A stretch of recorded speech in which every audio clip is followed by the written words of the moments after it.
રામાયણમાં કહેવાય છે ને કે જ્યારે રામચરિતમાનસમાં આવે છે કે અંગદ રાવણ સાથે યુદ્ધ કરવા ગયો, રાવણે અંગદને પડકાર્યો કે મારી સાથે યુદ્ધ કર. ત્યારે અંગદ કહે કે જે મરેલો હોય એ મરેલાને ફરી મારવાની જરૂરત હોતી નથી. ત્યારે રાવણ કહે કે હું તો જીવિત છું અને જીવિત છું અને તું કહી રહ્યો છે કે મરેલાને મારી ન શકાય. ત્યારે અંગદે કહ્યું કે જો આટલા 14 લોકો છે ને એ મૃત્યુ પામેલા કહેવાય. બોલે કયા? વર્ણન કરતા કહે છે કૌલ કામ વશ કુપિન વિમૂઢા અતિ દરિદ્ર અજસી અતિ મૂઢા સદા રોગ બસ સંતત ક્રોધી વિષ્ણુ વિમુખ શ્રુતિ સંત વિરોધી તનુ પોષક નિંદક અગવાની જીવત શબ સમ 14 પ્રાણી. આ 14 મનુષ્યો એવા છે કે જે જીવતા જીવતા મૃત્યુ પામેલા હોય ને મરેલા જેવા છે. એટલે કયા કયા? તો સૌથી પહેલા કયું? કામ વશ. જેની ઈચ્છાઓ એટલી પ્રબલ એને ગમે તેટલું આપો, જેને સંતોષ ન થાય ને તો એ પણ જીવતો જીવતો મરેલો કહેવાય.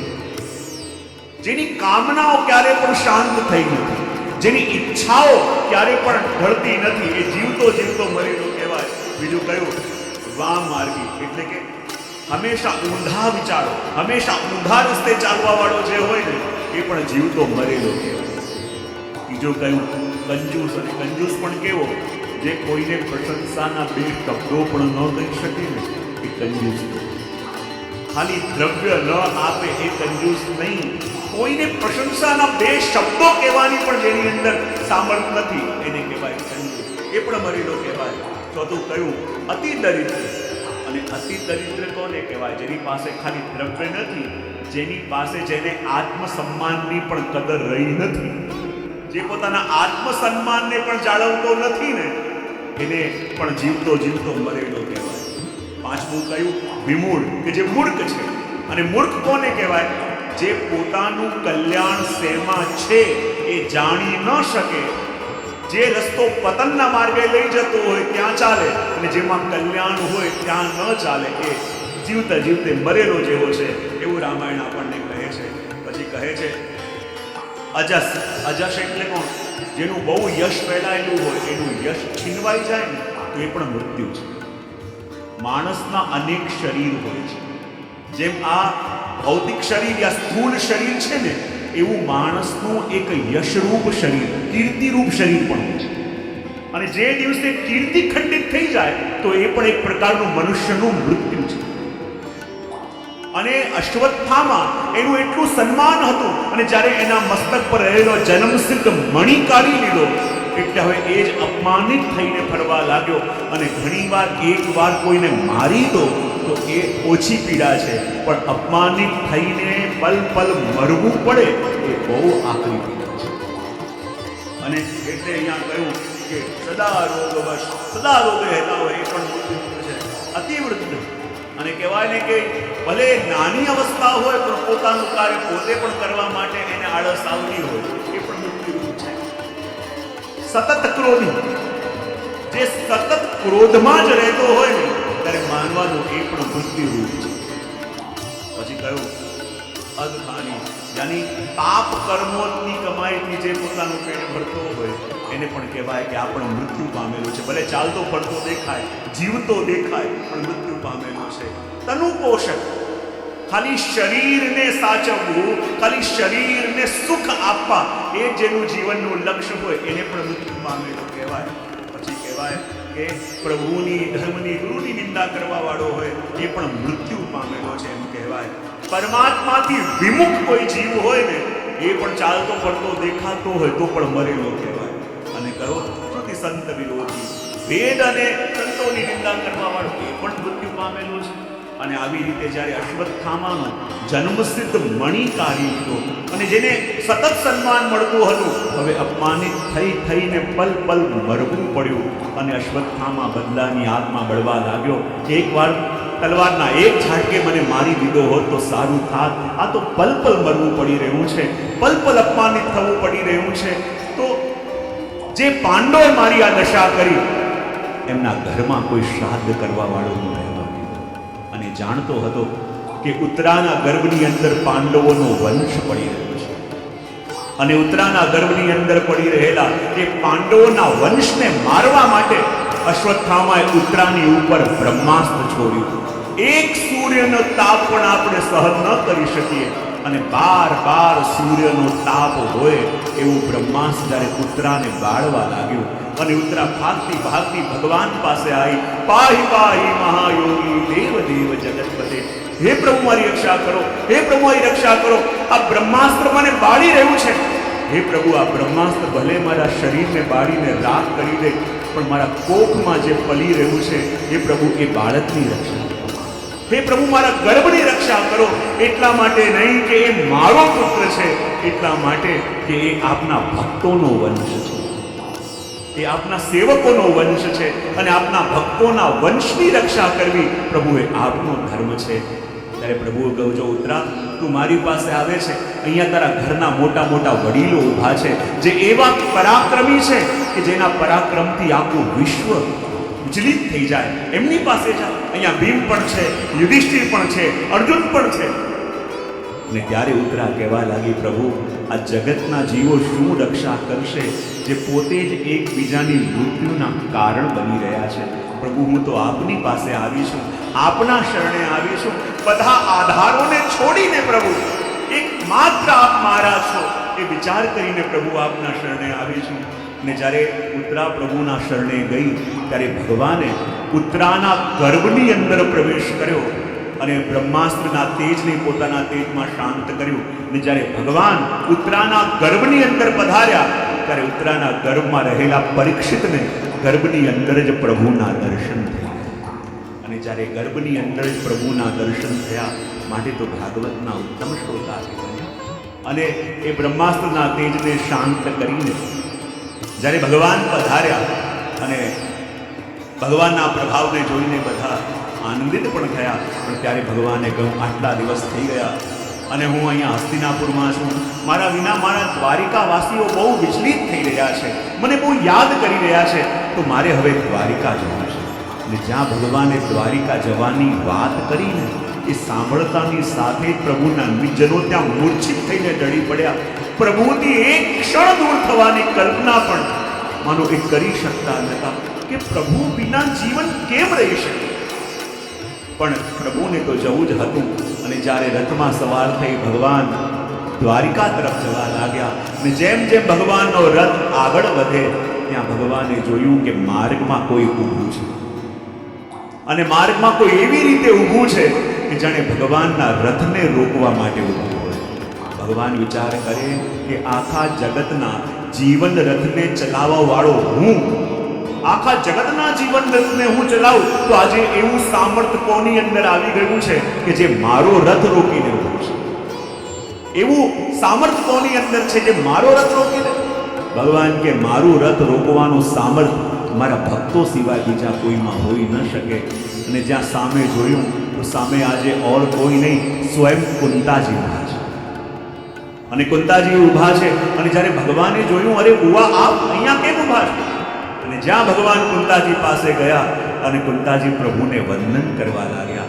અને જ્યાં પ્રભુને વંદન કર્યા, પ્રભુ કહે, અરે પોઈબા શું કરો છો? હું આપનો ભત્રીજો છું, આપ મારા બુઆ છો, મારે આપને વંદન કરવા જોઈએ, તો આપ મને વંદન કેમ કરો છો? ત્યારે કુંતાજીએ કહ્યું, પ્રભુ હમણાં સુધી હું પણ એમ જ માનતી હતી કે આપ મારા ભત્રીજા છો અને હું આપની કોઈ છું, પણ આજે મને ખબર પડી કે પ્રભુ આપ કોણ છો. ભગવાને કહ્યું, કોણ છો? અને ત્યારે કુંતાજીએ પ્રભુની સ્તુતિ કરી અને સ્તુતિ કરીને કહેવા લાગ્યા, નમસ્તે પુરુષમ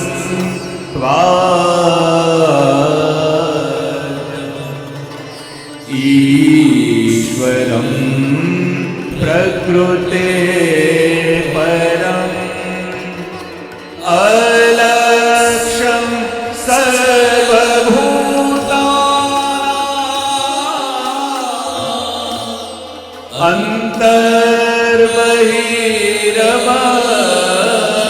અંતર્બહિરવસ્થિતમ.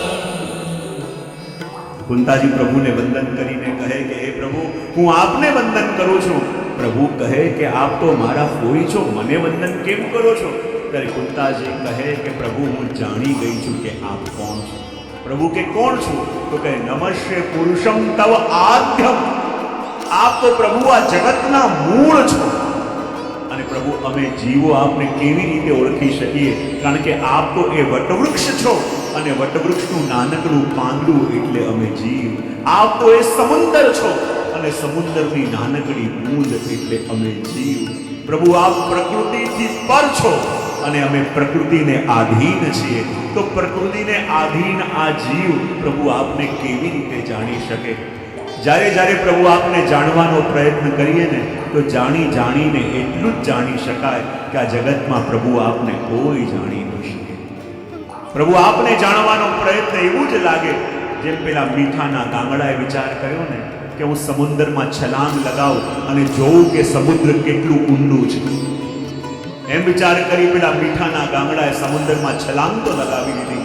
જોવા માંગે છે કે સમુદ્રની ગહેરાઈ કેટલી છે. પણ જ્યાં સમુદ્રની અંદર ગયો એનું અસ્તિત્વ ક્યાં ખોવાઈ ગયું ખબર પણ ન પડી. તો પ્રભુ જેટલું આપને જાણવાનો પ્રયત્ન કરીએ જાણીને એક જ વસ્તુ જાણી શકાય કે પ્રભુ આ જગતમાં આપને કોઈ જાણી શકતું નથી. અને ત્યારે કુંદાજી પ્રભુ સાથેના પોતાના સંબંધને યાદ અપાવીને કહે કૃષ્ણાય વાસુદેવાય દેવકી નંદનાય નંદ ગોપ કુમારાય ગોવિંદાય નમો. અહીંયા કુંતાજી પોતાનો સંબંધ પ્રભુ સાથે બતાવે છે અને કહે છે કે આ જગતના લોકો સંબંધની ખાલી વાતો કરી શકે પણ સંબંધ નિભાવતા તો મારા પ્રભુ સિવાય બીજા કોઈને ન આવડે.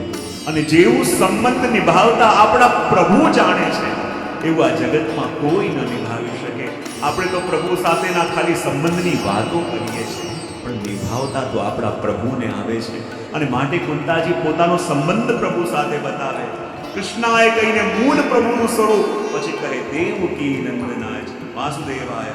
પ્રભુ આ વસુદેવજીના પુત્ર છો તો એમનું કલ્યાણ કરશો તો હું પણ એમની બહેન થાઉં. એ નાતે મારો પણ કલ્યાણ કરજો.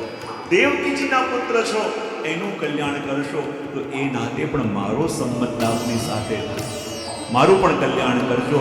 કારણ કે જુઓ ભગવાન સાથે જે સંબંધ બાંધે ભગવાન સાથે જેનો સંબંધ હોય તો ભગવાન જેવો સંબંધ નિભાવે. પ્રસંગ આવે છે ને કે પેલા વૃદ્ધ સંત હતા, એક નાનકડી ઝૂંપડીમાં રહેતા અને આખો દિવસ ઠાકોરજીના સ્વરૂપને બદલાવી એમની સેવા કરતા રહે અને એક ક્ષણ પણ પ્રભુને મૂકીને ઝૂંપડીની બહાર ન જાય. અને એમ જ કે આ તો મારો દીકરો છે, મારો દીકરો છે. ગામના લોકો બોલાવા આવે કે આ પ્રસંગ છે એમાં પણ તમે આવો, ત્યારે કહે કે મારા દીકરાને મૂકીને ન આવી શકું કારણ કે મારો દીકરો નાનો છે અને મારો દીકરો મારા વિના રહી ન શકે.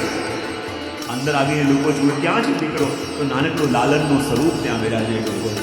અને ઠાકોરજીને પણ એમના માટે એટલો પ્રેમ કે એક ક્ષણ પણ બહાર જવાનો વિચાર કરે તો પ્રભુ એમનો હાથ પકડી લે કે તારા વિના હું કેમ કરીને રહીશ? તારો દીકરો માને છે તો હું તારા વિના નહીં રહી શકું. 25-30 વર્ષ થયા એ ઝૂંપડીની બહાર ક્યારે નીકળ્યા નહીં. પ્રભુને મૂકીને એક ક્ષણ ન જાય કે મારો દીકરો, મારો દીકરો. પણ એકવાર ગામના લોકો એમને આગ્રહ કરીને કોઈ પ્રસંગમાં લઈ ગયા અને જેવા બહાર લઈ ગયા ત્યાં જ એમનું મૃત્યુ થયું. ને જ્યાં બહાર લઈ ગયા અને એમનું મૃત્યુ થયું, ગામના લોકો બધા કહેવા લાગ્યા અરે આપણે ખોટો આગ્રહ કર્યો, એમને બહાર લઈ આવ્યા અને એમનું મૃત્યુ થઈ ગયું. હવે એમના પરિવારમાં કોઈ આગળ પાછળ કોઈ છે નહીં તો એમનો અગ્નિ સંસ્કાર ઇત્યાદિ કોણ કરશે? ગામના લોકોએ કહ્યું આમનું તો કોઈ સગું છે નહીં, એવું કરી આપણે બધા ભેગા મળીને એમની ઉત્તર ક્રિયા કરીએ. અને જ્યાં ચિતાસ દાબી હતી અને બધી ઉત્તર ક્રિયાની તૈયારીઓ ચાલતી હતી ત્યાં નાનકડું 5 વર્ષનું એક બાળક સુંદર પીળા વસ્ત્ર પહેરીને ભાગતો આવ્યો અને કહે કે કોણ કહે છે કે આમ તો કોઈ નથી, હું એમનો દીકરો છું અને બધી ઉત્તર ક્રિયા હું કરીશ. બધા ગામના લોકો કહેવા લાગ્યા કે દીકરો ક્યાંથી આવ્યો? અને કહેવાય કે એક દીકરાએ કરવી જોઈએ એવી બધી ઉત્તર ક્રિયા પેલા 5 વર્ષના બાળકે કરી. અને પછી જ્યારે ચિતા શાંત થઈ, આગળનો ક્રમ કરવાનો હતો, બધા ગોતે કે એમનો દીકરો ક્યાં ગયો, પણ એ ક્યાંય ન દેખાય. આખા ગામના લોકો ગોતીને આવ્યા, પણ એ બાળક ક્યાંય દેખાયું નહીં. બધા કહેવા લાગ્યા કે બાળક કોણ હતું? ત્યારે ગામના વડીલે કહ્યું કે જુઓ, જે કૃષ્ણને મારો દીકરો કરીને આખી જિંદગી એમની સેવા કરી, તો એમના ગયા પછી સ્વયં પ્રભુએ આવીને એમના પુત્ર હોવાનું કર્તવ્ય નિભાવ્યું.